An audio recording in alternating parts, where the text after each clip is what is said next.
Good morning, boys and girls. This is my second try today. Tucker wasn't cooperating. He decided he wanted to be in the video too. So I'm going to try it again. This is chapter 16, The Wonderful Home. The creek went down all at once. The days were warm, and early every morning Pa went to work the wheat field with Sam and David, the Christmas horses.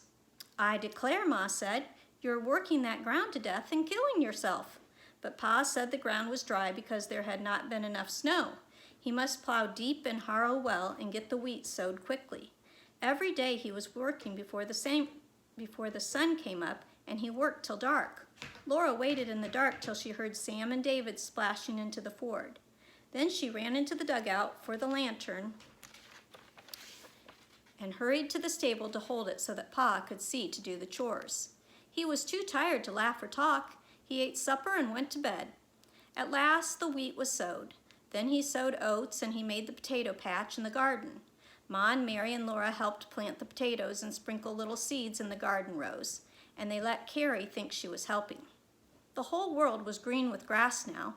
The yellow-green willow leaves were uncurling, violets and buttercups were thick in the prairie hollows, and the sorrel's clover-like leaves and lavender blossoms were sour and good to eat. Only the wheat field was bare and brown. One evening, Pa showed Laura a faint green mist on the brown field. The wheat was up. Each tiny sprout was so thin you could hardly see it, but so many of them all together made the misty green. Everyone was happy that night because the wheat was a good stand. The next day, Pa drove to town. Sam and David could go to town and come back in one afternoon. There was hardly time to miss Pa, and they were not even watching for him when he came home. Laura heard the wagon first, and she was the first one up the path. Pa was sitting in the wagon seat. His face was one big shining of joy, and lumber was piled high in the wagon box behind him. He sang out, "Here's your new house, Carolyn." "But Charles," Ma gasped. Laura ran and climbed up over the wheel, up onto the pile of boards. She had never seen such smooth, straight, beautiful boards. They had been sawed by machinery. "But the wheat's hardly up yet," Ma said. "That's all right," Pa told her. "They let me have the lumber, and we'll pay for it when we sell the wheat." Laura asked him, "Are we going to have a house made of boards?" "Yes, Flutterbudget," said Pa. "We're going to have a whole house built of sawed lumber, and it's going to have glass windows." It was really true. Next morning, Mr. Nelson came to help Pa, and they began digging the cellar for that house. They were going to have that wonderful house just because the wheat was growing. Laura and Mary could hardly stay in the dugout long enough to do their work, but Ma made them do it. "And I won't have you giving your work a lick and a promise," said Ma. So they washed every breakfast dish and put them all away. They made their bed neatly. They brushed the floor with the willow twig broom and set the broom in its place. Then they could go. They ran down the steps and over the footbridge and under the willows up to the prairie. They went through the prairie grasses and up to the top of the green knoll where Pa and Mr. Nelson were building the new house. It was fun to watch them set up the skeleton house.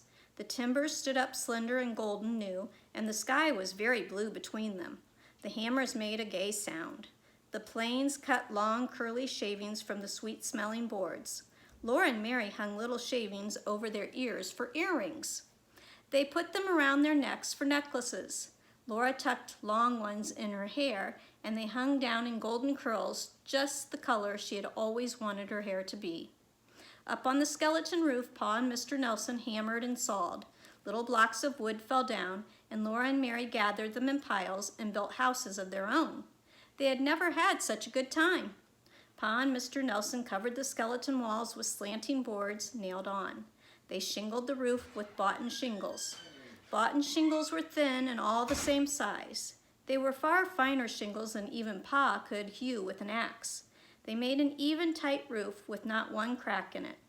Then Pa laid the floor of silky smooth boards that were grooved along the edges and fitted together perfectly. Overhead, he laid another floor for the upstairs, and that made the ceiling of the downstairs. Across the downstairs, Pa put up a partition. That house was going to have 2 rooms. One was the bedroom, and the other was only to live in. He put 2 shining clear glass windows in that room. one looking toward the sunrise and the other beside the doorway to the south. In the bedroom walls, he set 2 more windows, and they were glass windows too. Laura had never seen such wonderful windows. They were in halves. There were 6 panes of glass in each half, and the bottom half would push up and stay up when a stick was set under it. Opposite the front door, Pa put a back door, and outside it he built a tiny room. That was a lean-to because it leaned against the house. It would keep out the north winds in the wintertime, and it was a place where Ma could keep her broom and mop and wash tub. Now Mr. Nelson was not there, and Laura asked questions all the time. Pa said the bedroom was for Ma and Carrie and him. He said the attic was for Mary and Laura to sleep in and to play in. Laura wanted so much to see that he stopped work on the lean-to and nailed strips of board up the wall to make the attic ladder. Laura skipped quickly up the ladder till her head came up through the hole in the attic floor. The attic was as big as both rooms downstairs. Its floor was smooth boards. Its slanting roof was the underside of the fresh yellow shingles. There was a little window at each end of the attic, and those windows were glass windows. At first, Mary was scared to swing off the ladder to the attic floor. Then she was scared to step down through the floor hole onto the ladder. Laura felt scared too, but she pretended she didn't, and they soon got used to getting on and off the ladder. Now they thought the house was done. But Pa nailed black tar paper all over the outside of the house walls. Then he nailed more boards over that paper. They were long, smooth boards, one lapping over the other all up the sides of the house. Then around the windows and the doorways, Pa nailed flat frames. "This house is tight as a drum," he said. There was not one single crack in the roof or the walls or the floor of that house to let in rain or cold winds. Then Pa put in the doors, and they were boughten doors. They were smooth and far thinner than slab doors hewed with an axe, and even thinner panels were set into them above and below their middles. Their hinges were boughten hinges, and it was marvelous to see them open and shut. They did not rattle like wooden hinges or let the door drag like leather hinges. Into those doors Pa set boughten locks and keys that went into small shaped holes and turned and clicked. These locks had white china door knobs. Then one day Pa said, "Laura and Mary, can you keep a secret?" "Oh, yes, Pa," they said. "Promise you won't tell Ma?" he asked, and they promised. He opened the lean-to door, and there stood a shiny black cook stove. Pa had brought it from town and hidden it there to surprise Ma. On top that cook stove had 4 round holes, and 4 round lids fitted them.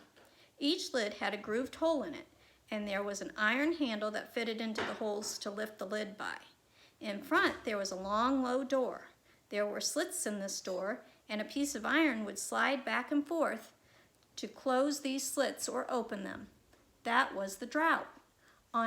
Under it, a shelf like an oblong pan stuck out. That was to catch ashes and keep them from dropping on the floor. A lid swung flat over this hollowed-out shelf, and on the lid were raised iron letters in rows. So here's a picture of it.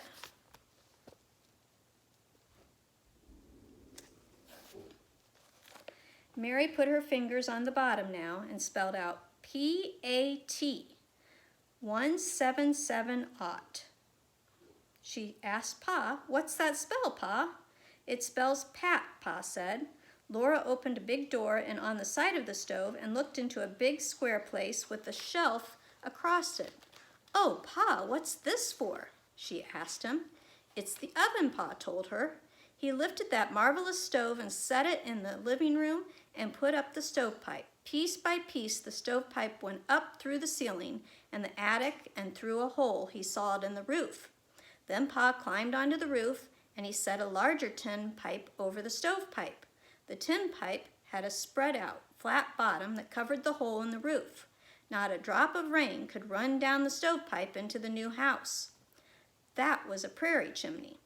"Well, it's done," Pa said, "even to a prairie chimney." There was nothing more that a house could possibly have. The glass windows made the inside of that house so light that you would hardly know you were in a house. It smelled clean and piney from the yellow, new board walls and floor. The cook stove stood lordly in the corner by the lean-to door. A touch on the white china doorknob swung the bottom door on its bottom hinges, and the doorknob's little iron tongue clicked and held the door shut. "We'll move in tomorrow morning," Pa said. "This is the last night we'll sleep in a dugout." Laura and Mary took his hands and they went down the knoll. The wheat field was a silky, shimmery green rippling over a curve of the prairie. Its sides were straight and its corners square, and all around it the wild prairie grasses looked coarser and darker green. Laura looked back at the wonderful house. In the sunshine on the knoll, its sawed lumber, walls, and roof were as golden as a straw stack. Okay, that's the end of chapter 16.